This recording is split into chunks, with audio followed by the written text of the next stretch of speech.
Salam planter Indonesia, Assalamualaikum warahmatullahi wabarakatuh. Di malam hari yang berbahagia ini izinkan The Brondol ikut berdebat mas.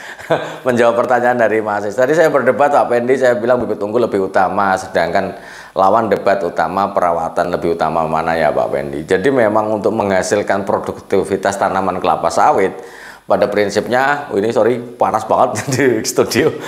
Jadi untuk bisa mendapatkan produktivitas tanaman kelapa sawit yang mumpuni, maka banyak faktornya mas.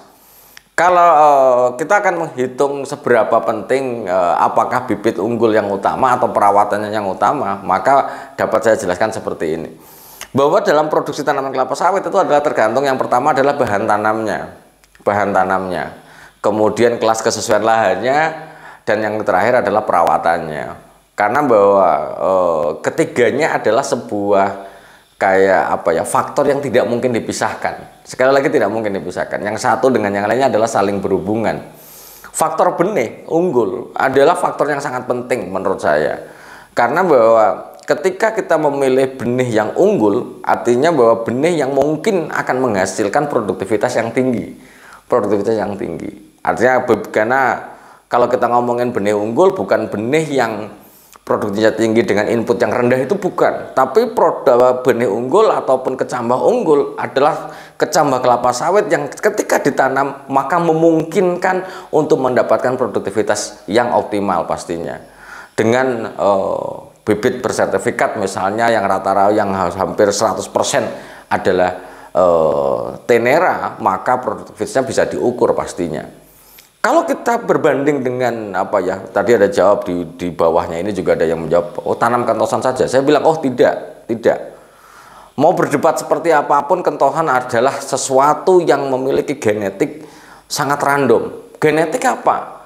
Ketika kita ngomongin kentosan, apalagi kentosan yang berada di bawah PT tanaman PT, maka kemungkinan kentosan yang akan nanti menghasilkan tanaman adalah 25% dura, 25% piscifera, dan 50% seperti induknya. Kalau memang bisa menghasilkan seperti induknya, nggak ada masalah di lapangan. Tapi kenyataannya dengan menggunakan bibit kentosan, maka yang terjadi di masyarakat pada hari ini adalah persentase bunga cengkeh yang terlalu banyak. Kita bisa bayangkan 143 pohon pokok per hektar, kalau 10%-nya saja 14 pokok bunga cengkeh, berarti kita sudah rugi menghasilkan. Kita mupuk dengan biaya yang sama, tapi kita hanya menghasilkan buah cengkeh yang tidak bisa kita panen. Maka bibit unggul adalah sesuatu yang sangat penting sebagai awal mula investasi budidaya kelapa sawit. Kemudian yang kedua adalah kelas kesesuaian lahannya. Karena bahwa sesama bibit unggul akan menghasilkan produktivitas yang berbeda-beda, tergantung faktor pendukung kehidupannya dia. Bagaimana kelas kesesuaian yang lahan dia itu yang mereka miliki. Ketika kelas kesesuaiannya lahannya berbeda, maka ya pertumbuhannya pasti akan berbeda. Dengan misalnya tanaman kelapa sawit yang ditanam datar, mineral berbukit, tinggi mana tetap yang datar. Karena faktor kesesuaian lahan yang berbukit adalah merupakan faktor pembatas dari pertumbuhan itu sendiri. Datar yang berpasir sama datar yang tidak berpasir, ya tetap tinggi yang tidak berpasir, selama kita head to head-nya perlakuannya sama. Kemudian daerah yang berair atau tidak berair, misalnya daerah yang sering tergenang, daerah yang ber-pH rendah, semuanya adalah faktor penghambat pertumbuhan tanaman kelapa sawit, yang mana ketika kelas kesesuaiannya adalah kelas kesesuaian yang paling sesuai, maka dia akan menghasilkan produktivitas yang terbaik mas. Itu misalnya saya punya tetangga, tanamnya bareng, pemupukannya sama, perawatannya sama, tapi dia berpasir, saya tidak berpasir, sama-sama tidak menggunakan bahan organik. Berarti tinggi yang mana? Kemungkinan tinggi saya. Karena pasir adalah faktor pembatas pertumbuhan tanaman kelapa sawit, di mana pasir tidak memiliki muatan yang tidak bisa menjerap unsur hara yang diberikan melalui pemupukan kita, atau tidak bisa menyerap air yang ada di lahan itu sendiri. Hujan, airnya pasti akan turun semua, sehingga kemungkinan pengeringan pelepah bawah akan sering mungkin terjadi di yang pasiran. Ini yang harus kita pahami dulu nih. Kelas kesesuaian lahannya yang berbeda, maka produktivitasnya pasti akan berbeda. Kemudian kalau kita ngomong perawatan Pak Pendi, oke.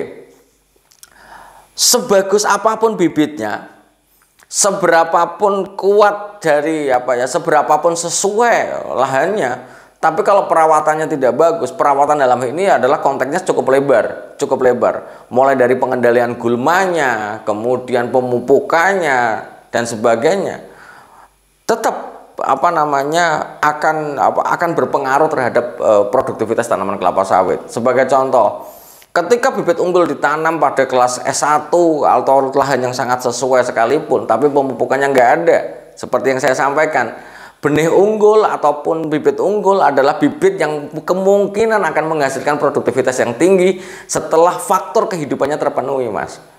Setelah faktor kehidupannya terpenuhi, sehingga perawatan akan memegang peranan yang sangat penting di dalam di dalam produktivitas tanaman kelapa sawit. Karena kalau kita ngomongin benih unggul yang paling penting atau perawatannya, benih unggul, perawatan, maka kita seperti membicarakan ayam dulu atau telur dulu. Allahu a'lam bishawab. Hanya Allah yang tahu apakah telur dulu ataupun ayam dulu. Semuanya adalah kita nggak tahu. Hanya Allah yang tahu tuh. Begitu juga dengan perawatan ataupun bibit unggul, maka keduanya adalah hal yang sangat penting. Kita tidak bisa memisahkan antara faktor-faktor ini, faktor bibit unggul yang paling dominan ataupun faktor ini. Tapi ya, kalau seandainya perawatannya cukup Pak Pendi, cukup saja. Benih unggul adalah titik awal kita berinvestasi. Sebagus apapun perawatannya, kalau pisiferanya atau bunga cengkehnya lebih daripada 30%, maka kita buang-buang biaya saja. Seberapapun perawatannya, bibitnya dura semuanya Pak Pendi, mungkin akan bagus di sampai 5-7 tahun, sampai 8 tahun mungkin akan bagus. Tapi mungkin nanti di tanaman stagnannya akan lebih tinggi di usia 10 tahun, 12 tahun akan lebih tinggi. Dan ingat bahwa dura, kita banyak orang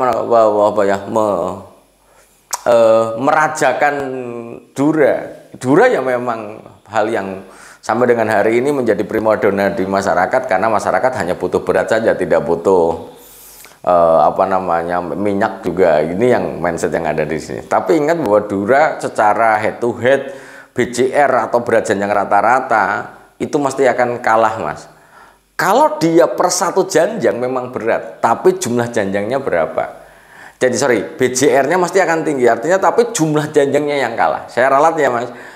Dura itu dalam satu janjang itu berat, tapi dalam satu luasan jumlah janjangnya mesti akan lebih sedikit. Kita bisa bandingkan dengan misalnya DP Sains atau Kalabar yang menjadi favorit The Brondol. Memiliki potensi produksi janjang per tahunnya adalah 22-26 janjang, yang dengan perawatan yang lebih maka bisa menghasilkan sampai 30 janjang per pohon per tahunnya di usia 6 tahun. Pertanyaan selanjutnya, ketika kita bisa menghasilkan dura dengan misalnya 25 saja, 25 janjang dengan berat janjang rata-rata bisa sampai 13 kilo mungkin di saat umur segitu. Dura berat janjangnya bagus 20 kilo, tapi hanya misalnya 6-7 janjang saja. Wah, kita udah rugi. Pupuknya sama, semuanya sama. Sehingga di malam hari yang berbahagia, izinkan saya mendamaikan masih ketika berdebat mana dulu yang ini. Ketiga faktor ini adalah yang paling utama. Pupuk yang harus diberikan juga harus sesuai, perawatannya juga, artinya bahwa pengendalian gulmanya juga harus sesuai. Namun bahwa bibit unggul yang kita tanam merupakan titik tonggak ketika kita berinvestasi tanaman kelapa sawit. Sebagus-bagusnya perawatan, tapi yang dirawat juga hal yang tidak menghasilkan juga percuma saja. Begitu juga dengan kebalikannya. Ketika kita pakai bibit abal-abal dirawat sebagus apapun, tapi persentase kemungkinan buah yang tidak menghasilkan juga banyak, juga akan menjadi hal yang mubazir saja. Intinya 3 faktor ini adalah 3 yang tidak terpisahkan. Mana yang terbaik, maka pilihlah bibit unggul yang bagus, ditanam pada kelas kesesuaian lahan. Jika tidak sesuai, tutupi faktor pembatasnya dan dirawat dengan sebaik-baiknya, maka produktivitas pasti akan dihasilkan dengan jumlah yang paling optimal. Semoga bermanfaat bagi sahabat The Brondol semuanya, dan semoga Allah melimpahkan kebahagiaan dan kesehatan tanpa syarat bagi kita semuanya. Dan salam planter Indonesia. Assalamualaikum warahmatullahi wabarakatuh.